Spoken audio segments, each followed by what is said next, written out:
Elon, it is really a pleasure to have you here. Yeah, thanks for having me. Yeah, thanks for joining. It was funny. History kind of repeats itself. The last time you spoke with us, my predecessor, Ted Craver, was in the role that I'm in now, and he got to interview you, and so now we're kind of New Orleans, I think. repeating history here. And I was reminiscing with you. I think the last time we saw each other, SCE had just done a large deal for storage at one of our substations. So you were kind enough to host me at SpaceX. A great conversation, but I have to admit, it was pretty cool sitting on that mezzanine cafeteria looking under the rocket fab. So thank you for that. Well, a lot has happened at Tesla over the last few years, and you've gone from delivering 50,000, 50,000 cars in 2015, more than 1.3 million cars last year. That's a whole lot of growth. And so you look back over these last 8 years since we chatted with you last. Is faster or slower adoption than you expected? Any big surprises that you weren't expecting? Well, it's actually gone reasonably close to what I thought would happen, which is from that point, roughly a 50% year-over-year compound annual growth, which is compliments the Tesla team. It's the fastest growing large manufactured object ever. Which I think the second is like the Model T back in the day. So about 100 years ago. So the Tesla team, I'm very proud to work with them. They've executed incredibly well. And we anticipate something close to 50% growth to continue. So that is very exciting. And it means that we should expect electrification of transport, especially passenger vehicles, quite quickly. Because the normal human instinct is to extrapolate on a linear basis. But really, if you look at the curves, electric vehicles are growing exponentially. So I think that's great news for those in the room. You have a lot of customers. Well, you have a lot of EV customers ready, and soon you'll have many more. Forgive me for waxing on a little bit here, but I sometimes ask, well, when will EVs be most of the cars? The important thing to remember is that you've got 2 billion cars and trucks out there. So, and about 100 million per year new vehicle production, which kind of makes sense. There's sort of a life of about 20 years before a vehicle finally goes to the scrapyard. So even if 100% of electric vehicles were, or new vehicle production was electric today, it would still take 20 years to replace the fleet. So just important to bear that in mind. Percentage of new vehicle production versus total fleet. But I think we're moving quickly to the point where I know probably half of all new vehicles made will be electric. And I think that's likely to happen, I think, before the end of this decade. But then there's still, call it another 20 years beyond that before the fleet really becomes majority EV. So. Yeah, and it's interesting because as we've done the analysis for California, right, we have an executive order that calls for all new vehicle sales being zero emission by 2035. That's in line with the forecast that we've had in our own scenario analysis. That still puts us at about 3/4 of passenger vehicles being electric in 2045 when the state gets to net zero. I mean, I could be off by a little bit, but. I think the larger point is that demand for electricity is going to be extremely high. Yeah. So I hope this is good news. If you just do the rough back of the envelope math, you need to roughly triple electricity to get to a fully electric economy. Roughly a third of power is electric, and then these are very rough numbers. Roughly a third is spent in transportation of various kinds with fossil fuels or hydrocarbons, and then roughly a third is heating. So even assuming the sort of current economic usage, electricity per capita being constant, you're looking at roughly a tripling of electricity demand. And so it's really going to take a tremendous effort to address this demand. This is sort of, I think, very, very good news for those producing electricity, but also entails a tremendous amount of work ahead in new production capacity and production capacity that is as sustainable as possible. Well, I mean, in fact, it requires a whole system to be ramping up. It's you are dealing with the storage side and the vehicle side and the charging side, and we'll talk a bit more about that in a bit. Yeah, we have the wires, but we need support from all across the economy. Right? Absolutely, it's really very much a joint effort. Yeah. I think it's a very positive future for the producers and distributors of electricity. Really couldn't ask for a better, a growing market that's going to grow in a better way than this. But it is a tremendous amount of hard work, as everyone here knows, to actually put that generation in place and then transport it to where it gets used, and then dealing with the peaks and then taking advantage of the valleys of power production. I mean, that's really where, like the Tesla Megapack that you're just alluding to, is actually incredibly helpful. Is in sort of peak shaving the grid, basically charging up when you have excess power production, and then releasing it when you have insufficient power production or you want to peak shave. It's I really believe that stationary battery packs are absolutely the way to go, and it is actually the fastest growing portion of the entire Tesla business. So our vehicles are growing at 50% a year, but our stationary storage is growing at 200 to 300% a year. So it's really, it's really a big deal and can be really helpful. It's just obviously it's a battery at scale, and it buffers electricity. If you need electricity buffered, then that's a good product. Well, and we'll get back to the electric vehicle side in a minute, but I remember when you and I spoke a number of years ago, you already had that vision of global electrification. Yeah. And I think you've positioned your company, right, with storage piece, with solar, so this integrated view of where the market is going and how Tesla fits into it. Yeah. Yeah. Well, there's fundamentally three pillars to a sustainable energy future. One is sustainable energy generation, which is solar, wind, hydro. I'm actually, a fan of nuclear, good old fission. I think it's underrated. I agree. I mean, we could easily supply all of the world's electricity with fission, but people, I don't know, sometimes their understanding of physics is not amazing, and so they get scared of things they shouldn't be scared of. So I'm very much pro.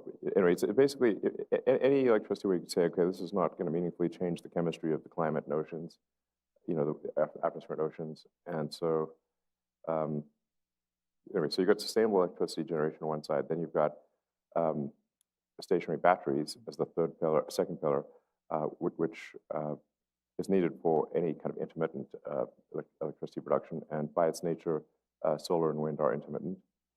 So batteries and solar and wind go together extremely well.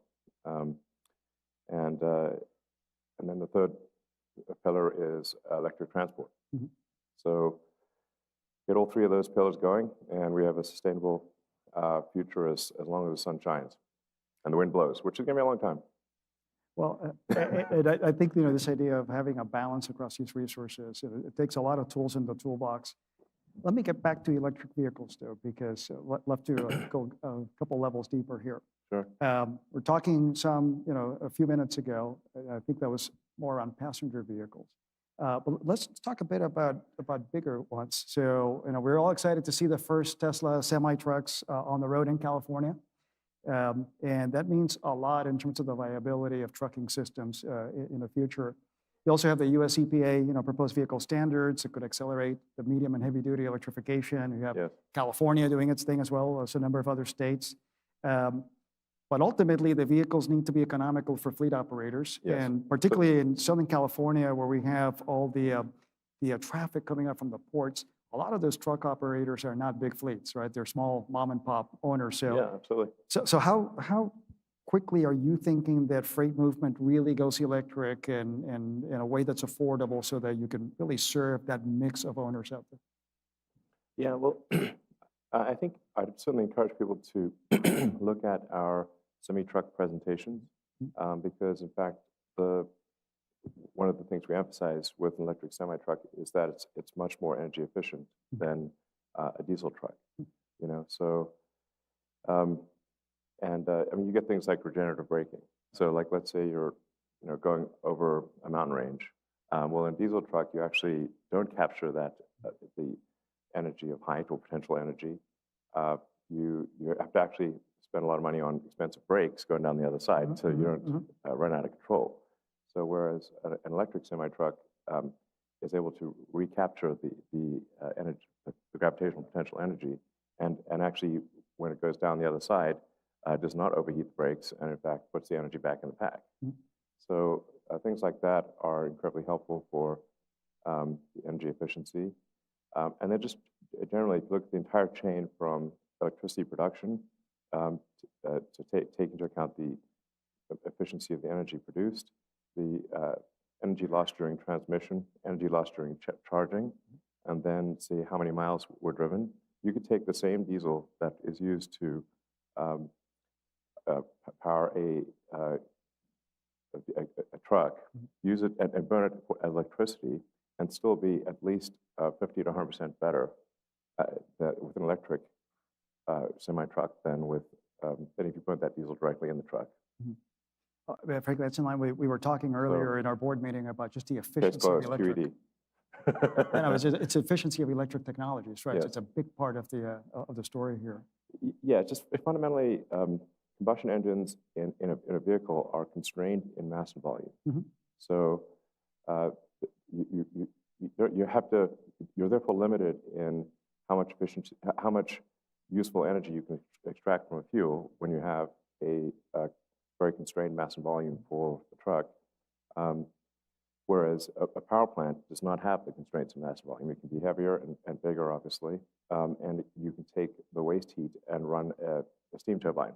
So your sort of Carnot efficiency of a power plant is dramatically greater than if it's burned in a mobile application like a vehicle.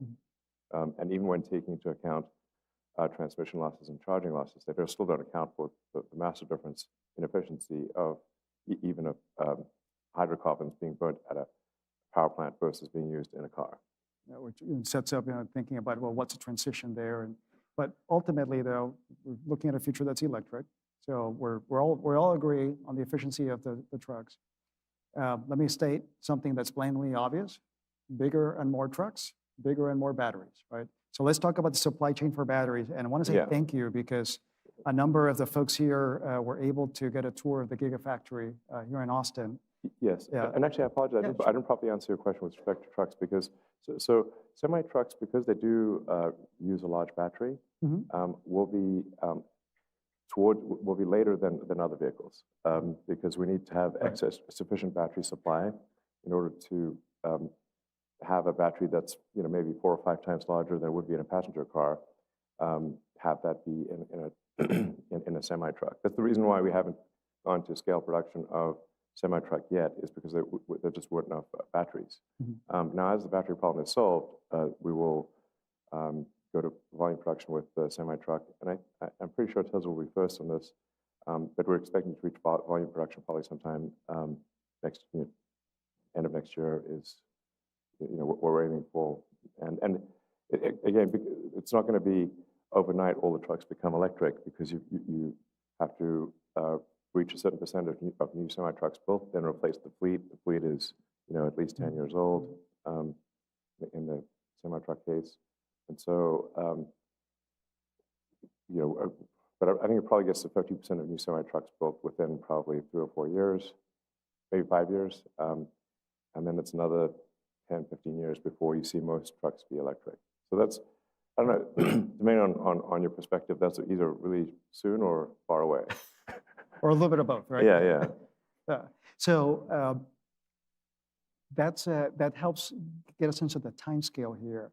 I'll make it one level deeper though, and when you think about the actual underlying challenges in getting that battery scale. Again, a gigafactory here seems like it's a great advancement in terms of the manufacturing side. Yeah. But then how do you think about the supply chain behind that, the rare earth materials? Are you thinking about different chemistries over time or other ways to make sure you're getting the supply of batteries you need for that kind of scale growth? Yeah, so the raw materials are not really an issue here, especially when you consider iron-based cathodes. So we think probably most of the batteries made will be with an iron cathode. Iron is extremely common. It's actually the most common element on Earth by mass is iron. Second is oxygen. Everything else is in the remaining roughly 38%. So we have more iron there. We're basically a rusty, well, that's what Earth is. Iron oxide, iron and oxygen. Iron and oxygen and some silicon and a few other things. But it's funny that Earth is by mass almost 2/3 iron and oxygen. Yeah. So we're not going to run out of iron, that's for sure. Right. And especially for stationary storage, where mass and volume are not that important, an iron-based lithium-ion cell. So the thing about lithium-ion cells is like it's a lot of talk of lithium, but actually the lithium is like the salt on the salad. It's not the salad itself. So the costs tend to predominate, and certainly the mass of the pack predominates in the cathode, which is it's going to be a metal, and the higher energy chemistries tend to be nickel, and then the lower energy density chemistry will be iron. So you'd use nickel for kind of long range stuff where mass and volume really matter, and you'd use iron where it's less important. So medium range cars, stationary storage, iron.